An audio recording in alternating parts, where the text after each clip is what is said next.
الحمد لله رب العالمين والصلاة والسلام على سيد المرسلين وعلى آله وصحابه أجمعين أما بعد فأعوذ بالله من الشيطان الرجيم بسم الله الرحمن الرحيم ألم تر كيف فعل ربك بأصحاب الفيل ألم يجعل كيدهم في تضليل وأرسل عليهم طيرا أبابيل ترميهم بحجارة من سجيل فجعلهم كعصف مأكول صدق اللہ العلی العظیم۔ سامعین کرام، السلام علیکم ورحمۃ اللہ وبرکاتہ۔ آئیے ہم اور آپ آقائے دو جہاں علیہ السلام کی بارگاہ بے کس پناہ میں درود پاک کی نظریں پیش کر لیں۔ اللہم صلی علی سیدنا مولانا محمد معدن جود والکرم وآلہ الکرام اجمعین۔ آج سورۃ الفیل کے مضامین پیش کیے جائیں گے۔ یہ سورت بھی مکہ مکرمہ میں نازل ہوئی ہے۔ اس میں ایک رکوع اور صرف 5 آیات مبارکہ ہیں۔ اس سورت میں اہل مکہ کو خبردار کیا گیا ہے کہ ابرہہ جو طاقت اور قوت میں تم سے بہت زیادہ تھا، اسے اللہ نے پرندوں کے ذریعے سے ہلاک کر دیا۔ حضرات ابرہہ کون تھا؟ اس کی ہلاکت کا واقعہ کیا تھا؟ اس صورت کو سمجھنے کے لیے اس کا جاننا ضروری ہے۔ ابرہہ یمن کا گورنر تھا۔ یمن جس کا دارالسلطنت آج بھی صنعا ہے، اور اس زمانے میں صنعا ہی تھا۔ یمن اس زمانے میں حبشہ کے زیر انتظام تھا، اور حبشہ کے بادشاہ نجاشی جو عیسائی تھے ان کی حکومت کا ایک حصہ تھا۔ ابرہہ ایک انتہائی طاقتور نمائندہ تھا حکومت کا، اور نجاشی نے، حبشہ کے بادشاہ نے اس کو یمن کا گورنر مقرر کیا تھا۔ اس زمانے میں پورے حجاز اور اس سے متعلق قریب سارے ممالک کعبہ مقدسہ کی وجہ سے مکہ مکرمہ کو عربوں کی قوت کا مرکز سمجھتے تھے۔ اگرچہ کعبہ میں حاضری کی تمام وہ روایات جو جناب ابراہیم علیہ السلام سے جاری تھیں وہ ختم ہو چکی تھیں۔ کعبہ میں 360 بت رکھ دیے گئے تھے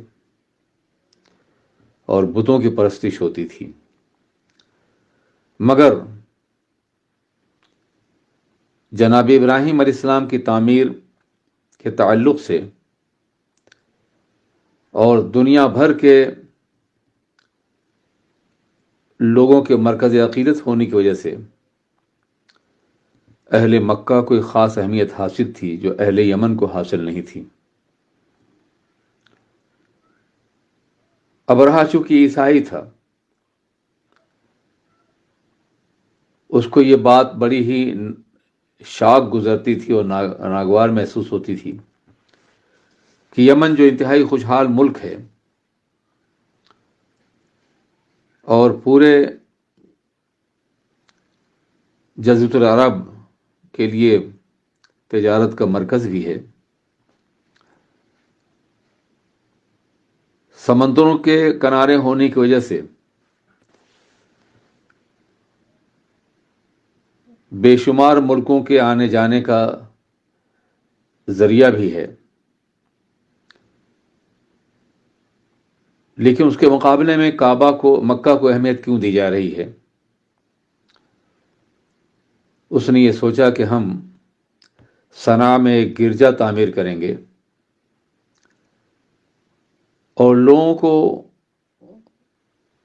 مکہ مکرمہ کے بجائے، کعبہ کے بجائے اس گرجے کی عبادت کا حکم دیں گے اور انہیں مائل کریں گے۔ چنانچہ اس نے گرجا تعمیر کیا اور اس نے تمام اطراف و جوانب کے شہروں اور قریوں کو اور بلاد کو اس بات پہ آمادہ کرنے کی کوشش کی کہ وہ مکے کے بجائے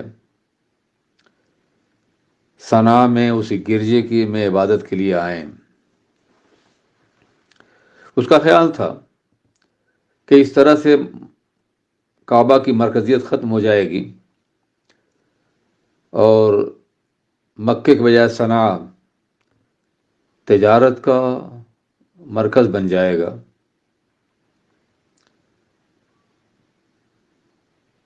لیکن ایسا ہوا کہ ایک قافلہ جو حجاز مقدس سے جا کے یمن میں ٹھہرا ہوا تھا، تجارتی قافلہ، اس کے کسی فرد نے اس گرجے میں نجاست داخل کر دی۔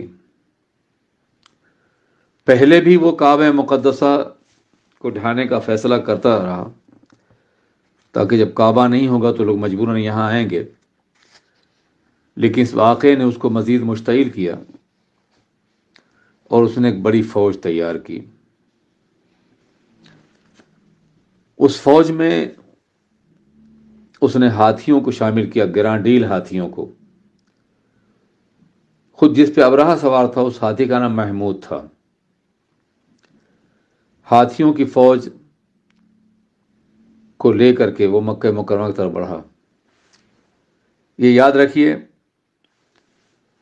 کہ یہ سب کچھ آقائے دو جہاں کی تشریف آوری صرف 50 دن پہلے ہوا، اس لیے حضور کی ولادت کے زمانے کو سال کو عام الفیل کے نام سے یاد کیا جاتا ہے۔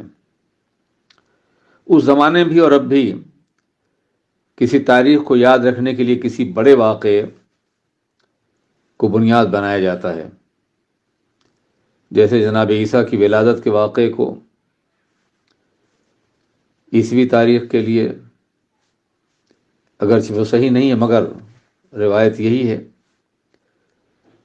ہجرت پیغمبر اعظم کو ہجری کے لیے،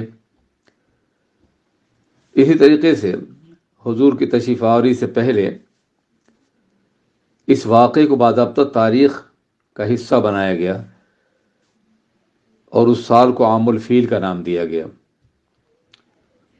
اگر اسلام غالب نہ ہوتا تو شاید عرب عام الفیل کے نام سے ہی اپنے سالوں کا شمار کرتے، مہینوں کا شمار کرتے۔ بہرکیف ہمارے ملت چینل پر تو اسے آپ ایک لائک دے دیجئے۔ ایک لائک کا ایک نشان ہوتا ہے نیچے کی طرف، تو جب آپ لائک کریں گے تو یوٹیوب جو ہے اور آگے اس بیان کو فارورڈ کرتا ہے، جو پوری دنیا میں الحمدللہ پوری دنیا کے مسلمان اس پروگرام کو دیکھ رہے ہیں۔ ان سنہری باتوں کو، ان قیمتی باتوں کو پوری دنیا میں پہنچانے کے لیے آپ ہماری مدد کریں۔